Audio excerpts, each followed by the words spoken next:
Hello, I'm Shauna. I'm passionate about pages. Welcome to my channel. Today I am going to be working with the Gnomes for Christmas collection, adapting a sketch. So this is a promotion that Close to My Heart are offering during September, and there is a free workshop that you can download. I'll tell you at the end where to find that.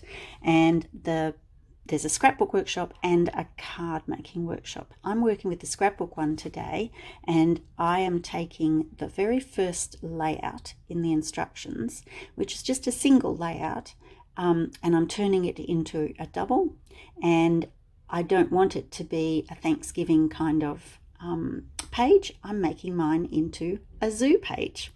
So when you download the instructions, you get all the details of the things you will need to, supplies you'll need, and then detailed cutting guides with measurements in them as well that you can follow.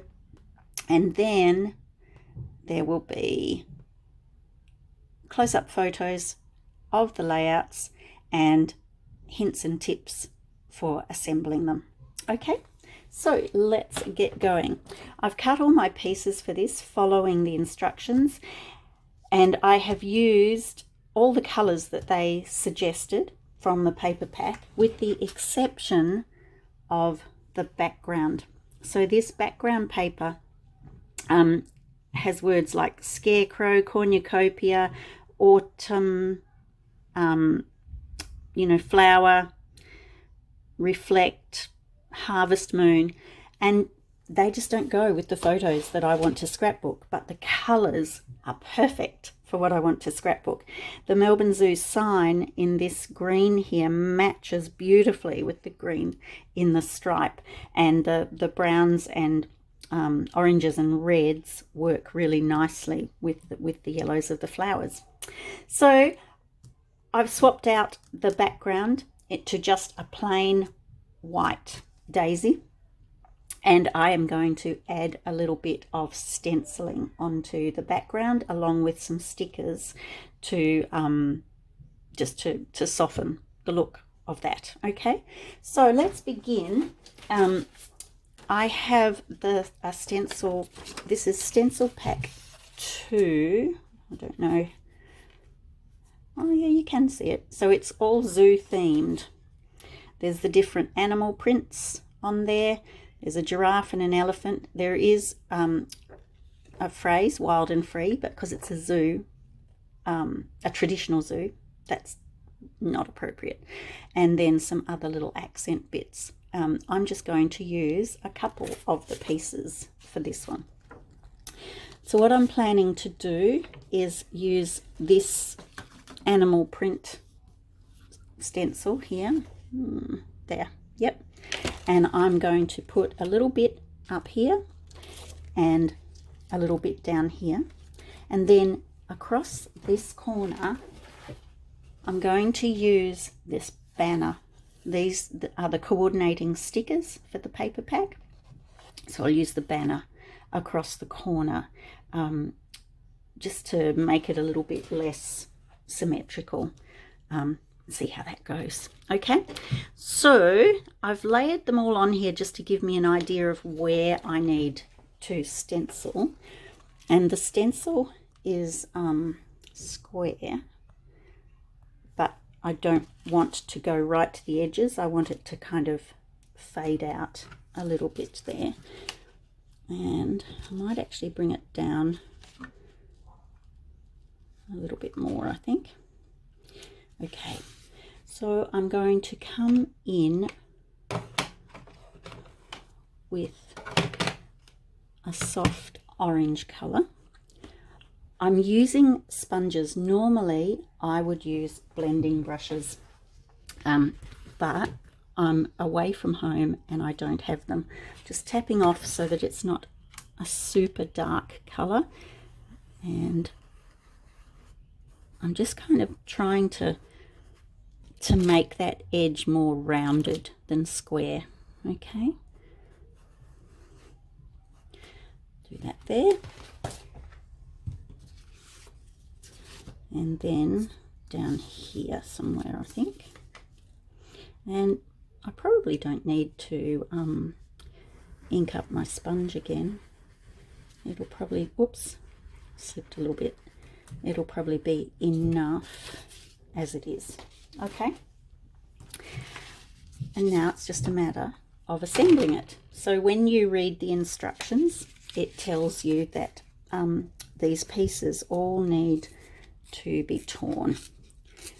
So the great thing about Close to My Heart cardstock is it has a white core, and when you tear it, if you tear towards you, you see the white core. If you tear away from you or reverse it, there's no white core. But the white core gives a nice bit of dimension to it.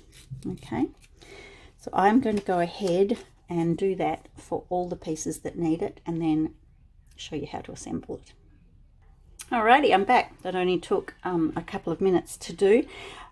Our printed papers also have a white core, so you get that lovely textural look, which I think works perfectly with something like the zoo, because it's very earthy, very organic, rather than the straight lines. It's just a nice softer look, and you'll see here that then that stenciling is just kind of poking out a little bit. So just using the illustration as a guide, I have placed my papers, and all I need to do is glue them down. This is the zip strip from one of the sheets of paper. I need to trim that to match the border here, and basically I'm going to start from the bottom up. All right, so these ones you're just going to center this one. So the red is Scarlet, and the orange is a brand new color to the Close to My Heart range called Pumpkin. I really like it. I'm not an orange fan, do you know, like I don't use a lot of orange, but to me this one is more earth toned. Like I spent a lot of time living in the Pilbara in the northwest of Australia, and you know, these colors are all around there. They're in the dirt of the Pilbara, the sunsets, all of that. So I can see myself using quite a bit of pumpkin. Now I'm just eyeballing this. If you like to measure, you can use the numbers around the edge of your mat, or you can use a ruler.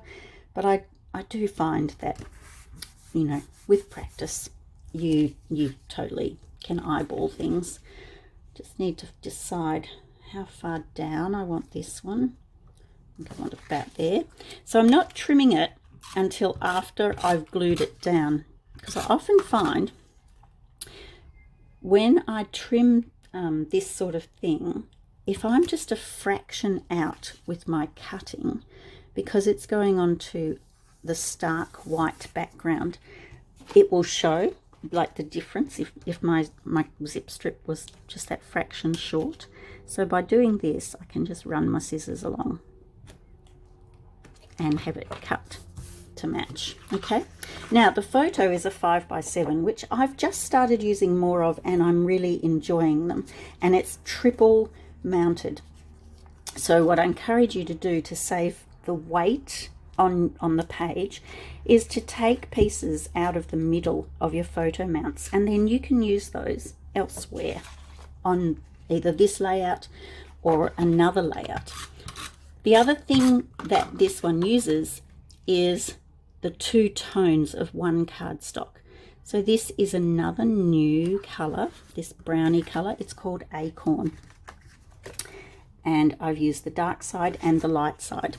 I didn't think that up. That was in the instructions, which made it nice and easy. So if you're wanting to double mat photos, it's a great idea to use the one color and just use dark and light. All right, so now I'm going to quickly gut this piece, and that's just a matter of cutting. I usually keep about 3/4 of an inch to an inch so that the frame isn't too flimsy. And don't worry if your cuts, cross over, because that's all going to be hidden by the photo. But you see, that's a lovely piece that's left now that I could use to mount a 6x4 photo, create a journal box, or cut using thin cuts into shapes and things like that. And that just makes that whole element much lighter on the page. I like that this has a thicker border for the dark brown, so that it gives it good weight. And because the Acorn colour was quite close tonally to the colours in the photo, this just draws your eye to the photo. Okay, now I'll glue this down, and then I will tuck these ones across the top. So we're just overlapping that zip strip a little weeny bit, and we'll add the orange, centering that, and then tuck the whole thing underneath. So the idea is it gives the illusion that the red piece is a solid, like, square of cardstock. Okay, great. All right, now let's have a whirl with the banner.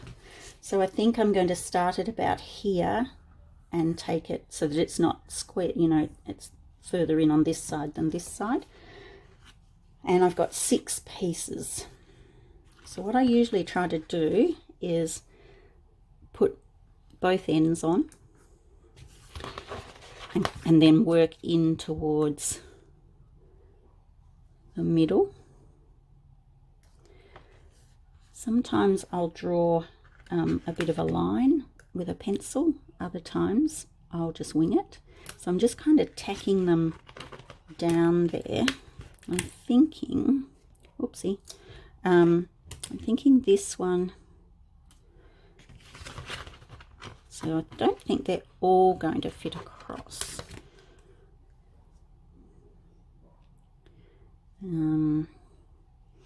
Maybe if I change my angle slightly, they will. So with your banners, it is just a bit of experimenting to get them to start and finish exactly where you want them to.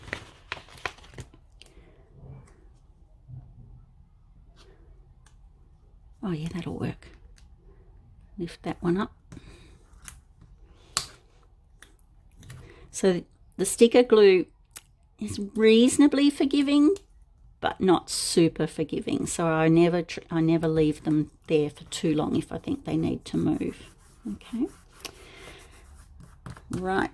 Then I've got a glitter pen, and I'm just going to draw a little dot in between each one to link them up. And I'm going to call that one done. Okay, now I have made a companion page for this one.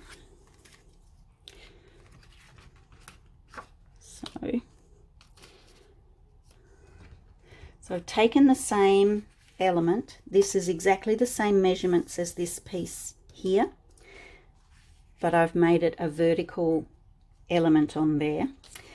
And when I looked at the photos that I'd chosen, like the daisy sunflower zip strip just doesn't work. It's not needed, okay, because the photos are gorgeous. My husband took all of these and he's done a great job with them.